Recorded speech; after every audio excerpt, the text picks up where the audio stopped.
Assalamualaikum warahmatullahi wabarakatuh. Perkenalkan, nama saya Sidki Aludin dari kelas SI 22C.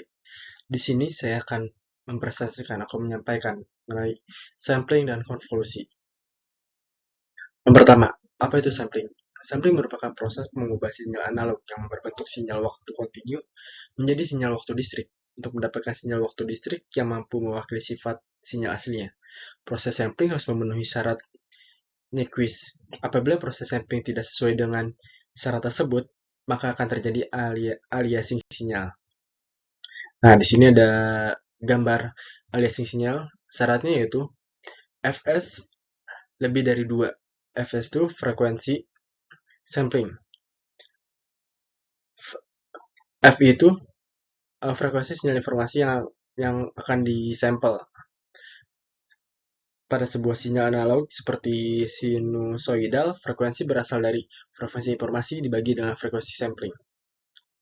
Nah, pada contoh di sini, gambar atas merupakan proses atau kalian bisa dilihat garis hitam itu adalah sinyal analog atau sinyal kontinu, dan garis yang X warna biru itu ditandai merupakan titik sampel. Nah, titik sampel yang dilakukannya secara periodik. Nah, setelah itu akan setelah proses sampling tadi, kalian bisa lihat di gambar kedua. Gambar kedua ini adalah proses yang setelah sampling. Nah, periodiknya itu saya ambil 0,5 per detik, dan namanya nanti akan bisa dilamakan menjadi TS. Nah, tujuannya apa? Tujuannya untuk mengubah sinyal analog ke digital, kemudian untuk direproduksi kembali. Nah, jadi di sini saya hilangkan yang garis hitamnya, jadi saya uh, tinggalkan lambang X-nya saja. Nah, di sini adalah proses reproduksi. Sebenarnya gambarnya sama kayak gambar di atas. Nah, agar kalian tidak bingung, saya gambar kembali. Nah, di sini juga ada rumusnya. Rumus sampel ke N. Rumus sampel ke N yaitu Sn sama dengan F N kali TS. F-nya itu frekuensi dan TS-nya itu periodik, di mana Ft adalah fungsi kontinu. Nah, di bawahnya itu ada rumusnya S17, karena saya mengambil angka terakhir 17 sama dengan F 17 kali 0,5. Jadi 0,5 itu dari TS-nya, dari periodik yang saya ambil dari awal itu. Terus kemudian hasilnya itu ada 8,5. Nah, jatuhnya ada 8,5. Nah, selanjutnya ada Nyquist rate.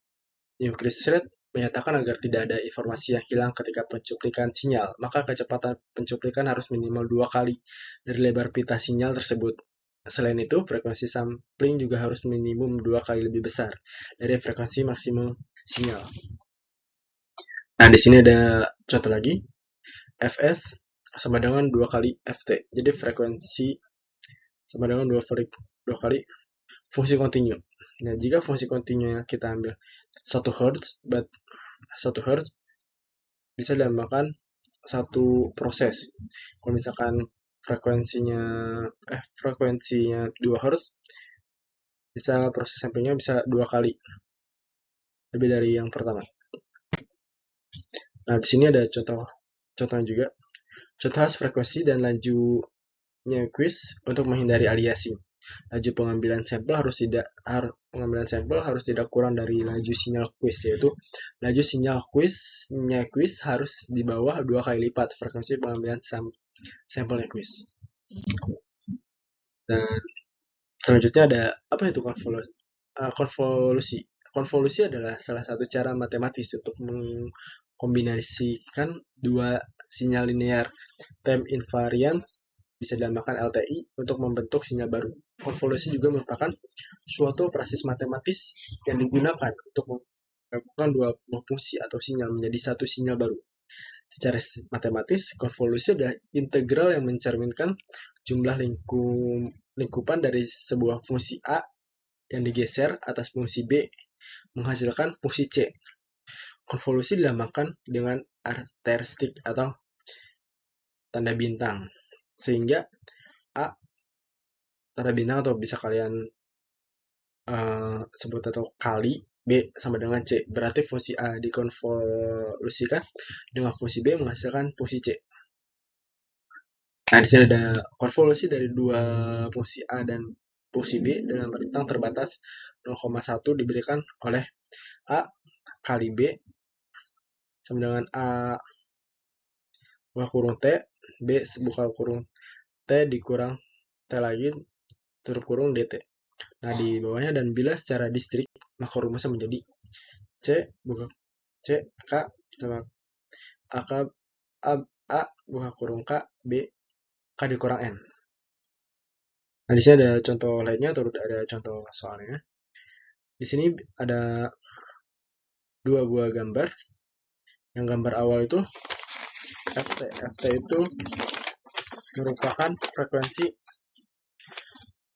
kontinu periode atau fungsi periode dan GT itu satuan periode. Nah, di sini F0-nya itu adalah min 1. Kalian bisa lihat di gambar pertama F1-nya itu min 2 dan F2-nya itu 3. G0-nya itu nilainya 1, G1-nya itu nilainya 2 dan G2-nya itu nilainya 3. Di sini tadi yang sudah saya sebutkan, FT itu adalah fungsi kontinu atau fungsi periode, GT itu satuan periode. Nah, di sini di bawahnya ada cara penyelesaiannya. H kali G sama dengan T. H kali G, mohon maaf, H kali G dikali T sama dengan F kurung K kali G kurung T kurang K. Di bawahnya H kali G, T-nya itu adalah 0, F kali K, F kali F buka kurung K dikali G buka kurung 0 kurang K. F buka kurung 0 kayaknya 0 buka kurung 0 kali G buka kurung 0 dan F tambah F 1 dikali G1 tambah F2 dikali G2. Nilai dari F0 itu nilai min 1 dikali G0 itu nilainya ada 1. Terus ditambah F1 itu nilainya min 2 dikali G1 itu nilainya 2 ditambah F2 itu nilainya 3, G itu nilainya 3. Kalian bisa dijumlahkan min 1 dikali 1 itu hasilnya 1, min 2 dikali 2 hasilnya min 4, 3 dikali 3 hasilnya 9. Jadi min 1 tambah min 4 tambah 9 itu hasilnya 6. Dan di bawahnya itu H kali G sama dengan 1. F K kali G sama buka kurung 1 dikurang K. F 0 dikali G1 tambah F1 dikali G0 tambah F2 dikali G2. Nah, di sini F0 itu nilainya min 1, G1 itu nilainya 2, F1 itu nilainya min 2, dan G1 itu nilainya 1. F2 itu nilainya 3, dan G-1 itu nilainya 0. Nah, jadi kalian bisa hitungkan min 1 kali 2 adalah min 2, 2 kali 1, min 2 kali 1 adalah min 2, 3 kali 0 adalah 3. Nah, hasilnya min 1. Nah, dari pernyataan tadi kalian bisa lihat di sini